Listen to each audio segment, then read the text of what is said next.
440 millions d'exemplaires vendus depuis sa publication en 1997. One Piece est incontestablement le manga le plus vendu au monde. Il s'agit même de la série des BD la plus vendue au monde derrière Superman et Batman. À chaque nouveau tome, le titre squatte la première place du top des ventes et très peu sont ceux à pouvoir se vanter de lui avoir temporairement piqué.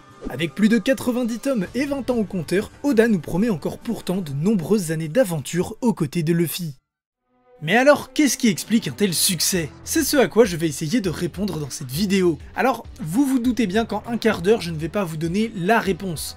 Pour répondre à cette question, il faudrait non seulement analyser les qualités intrinsèques de l'œuvre, mais aussi tout le contexte qui l'entoure pendant plus de 20 ans, qu'il soit politique, économique ou éditorial, et il faudrait également se pencher sur la bio d'Oda. Bref, sans vous mentir, je pense que cela pourrait carrément faire l'objet de recherches avancées dans le cadre d'études supérieures. Ici, je vais donc surtout m'intéresser aux caractéristiques du manga en lui-même, et je vais essayer de voir en quoi le style et la technique d'Oda font de One Piece l'un des plus grands succès de la bande dessinée.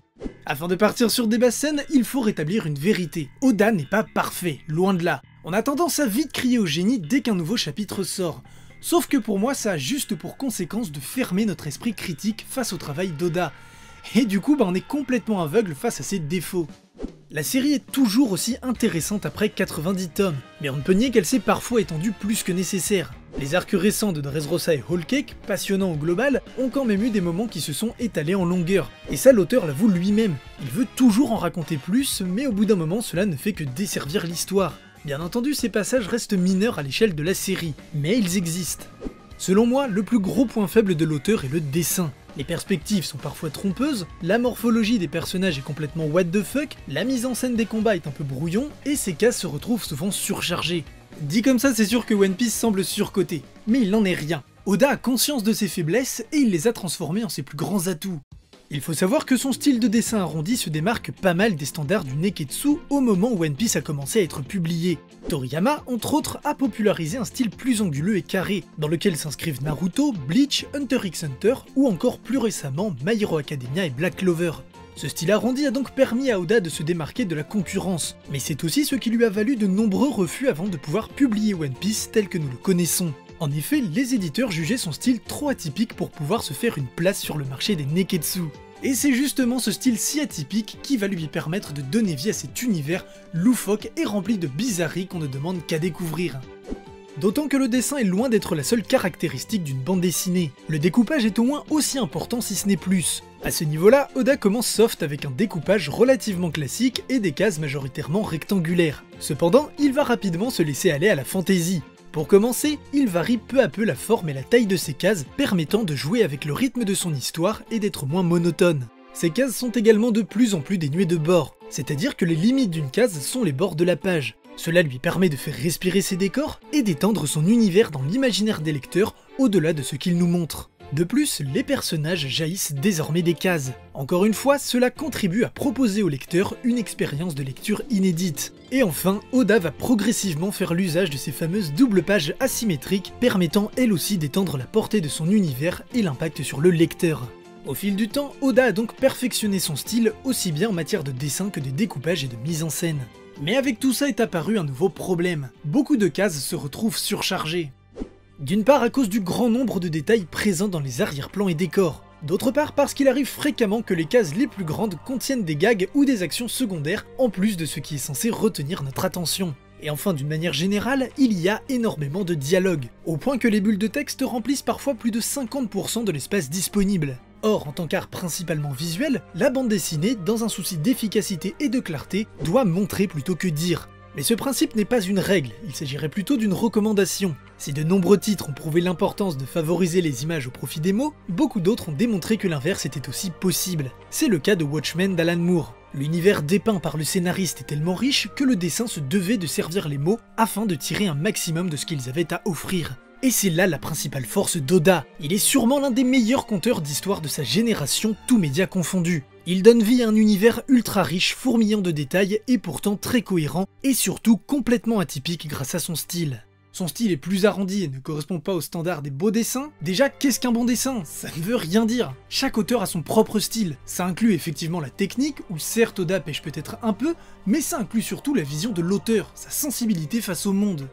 Et même si la vision de chaque auteur est unique, celle d'Oda se démarque de par son inventivité et ses excentricités. On parle quand même d'un monde où les escargots servent de téléphone, où des fruits magiques donnent des pouvoirs et où des personnes peuvent atteindre 6 mètres de haut tout en ayant des morphologies complètement différentes. Le réalisme pour le réalisme est absurde. Le dessin se doit d'être en accord avec le scénario, afin que mots et images se combinent dans une harmonie parfaite. C'est ça la bande dessinée, et non pas bien dessinée. Oda met toutes ses tripes à dessiner un univers si riche qu'il en devient palpable. Cela aboutit à des cases surchargées ? Tant pis, car c'est ça qui fait l'une des plus grandes forces de One Piece et que peu d'autres œuvres peuvent se vanter de posséder, une dimension contemplative. Lorsqu'on lit un livre ou même que l'on regarde un film pour la première fois, on omet pas mal de détails, car notre attention est focalisée sur les informations essentielles afin de pouvoir arriver au dénouement. Ensuite, lorsqu'on le relit ou qu'on le re-regarde, on va s'apercevoir de nouveaux détails et peut-être même envisager l'histoire différemment. Dans ce domaine, Oda est un cador. C'est sûrement là qu'il illustre le mieux ses qualités de conteur. La première lecture de One Piece est passionnante. On est pris dans l'histoire parsemée de rebondissements jusqu'à la conclusion ou le cliffhanger avant le prochain volume. Mais la première relecture et toutes les suivantes sont aussi passionnantes. Il y a toujours un détail qui attend d'être trouvé au détour d'une case. Un pandaman, un clin d'œil ou les fameux foreshadowing. Des éléments anodins qu'on ne remarque pas lors de leur première apparition et qui vont prendre sens parfois des dizaines de volumes plus tard. Par exemple, la façon dont Shanks se fait fuir le monstre marin dans le premier tome se révélera être la forme de haki la plus rare dans le tome 60. Ce genre de truc, il y en a à l'appel dans le manga, et ça donne lieu à un véritable océan de théories par la communauté qui du coup scrute le moindre détail à la recherche d'indices sur la suite des événements. Oda en joue d'ailleurs, et cela permet de créer un intérêt permanent chez les fans. Le meilleur là-dedans, c'est qu'en plus de dénicher de nouveaux détails à chaque fois, des pans entiers de l'histoire peuvent trouver une signification tout autre lorsque l'histoire apporte de nouvelles révélations. C'est ce qui s'est passé avec la relation Ace-Luffy lorsqu'on a découvert que les frères de sang avaient déjà perdu l'un des leurs. Tous ces détails donnent donc à One Piece un aspect contemplatif. À chaque nouvelle relecture, on prend le temps de poser notre regard sur chaque case, afin de contempler l'univers dans lequel Oda nous invite à plonger. Personnellement, je pense que c'est ce qui va permettre à One Piece de rester dans l'histoire. A l'instar des histoires de Toriyama ou de Tezuka, celle d'Oda peut se lire et se relire sans souffrir d'un essoufflement provoqué par les retombées des révélations. Même après les révélations de la première lecture, One Piece a toujours des choses à nous proposer. Et j'ai carrément envie de dire que c'est même après la première lecture que les choses sérieuses commencent. Outre son succès commercial évident, One Piece va laisser un héritage au 9e art. D'ailleurs, je reviens sur Tezuka, car Oda partage pas mal de points communs avec le dieu du manga, notamment sa volonté de transmettre un message profondément humaniste. Même si Oda s'en défend, il retranscrit un nombre incroyable d'éléments de notre société. Système politique, équilibre des pouvoirs, manipulation, inégalité sociale, discrimination, esclavagisme, corruption, violence, falsification des informations, j'en passe et des meilleurs. C'est dans tous ces thèmes qu'évolue sa galerie de personnages complètement ahurissantes s'approchant du millier. Oda remet en permanence l'humain au centre du récit, notamment à l'aide de nombreux flashbacks, que ce soit pour les protagonistes mais aussi pour les antagonistes, brouillant ainsi la notion de bien et de mal en faisant ressentir de l'empathie au lecteur pour les pires crevards de son histoire. D'autant que cette frontière est déjà mise à mal depuis le début, puisque le héros est un pirate qui affronte les forces de la justice. Tout cela contribue à renforcer la représentation d'un monde ni noir ni blanc, mais bel et bien d'un monde rempli de nuances de gris avec en son cœur l'humain. Pour en revenir à la question de départ, pourquoi One Piece connaît un tel succès? Pourquoi One Piece est une œuvre aussi géniale? L'une des réponses est parce que Oda est un conteur de génie. Il est l'une des meilleures preuves que la technique pure de dessin ne fait pas tout. Une BD, c'est l'harmonie des mots et des images, qui crée un tout unique capable d'impliquer le lecteur, de le faire réfléchir et de le faire réagir. Rien que la ferveur que j'ai à écrire cette vidéo montre à quel point One Piece est capable de nous faire vibrer.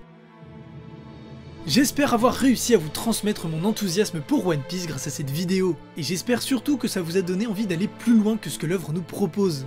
Je vous invite maintenant en commentaire à me dire pourquoi vous aimez One Piece, ou à l'inverse pourquoi vous n'y accrochez pas. Nous, on se retrouve très bientôt pour de prochaines vidéos.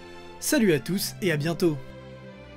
Merci d'avoir regardé cette vidéo. Pour plus de contenu, je t'invite à cliquer sur les vidéos qui s'affichent. Et pour ne pas manquer les prochaines, il te suffit de t'abonner et d'activer les notifications. Tu peux également nous retrouver sur Twitter, Instagram ou Facebook.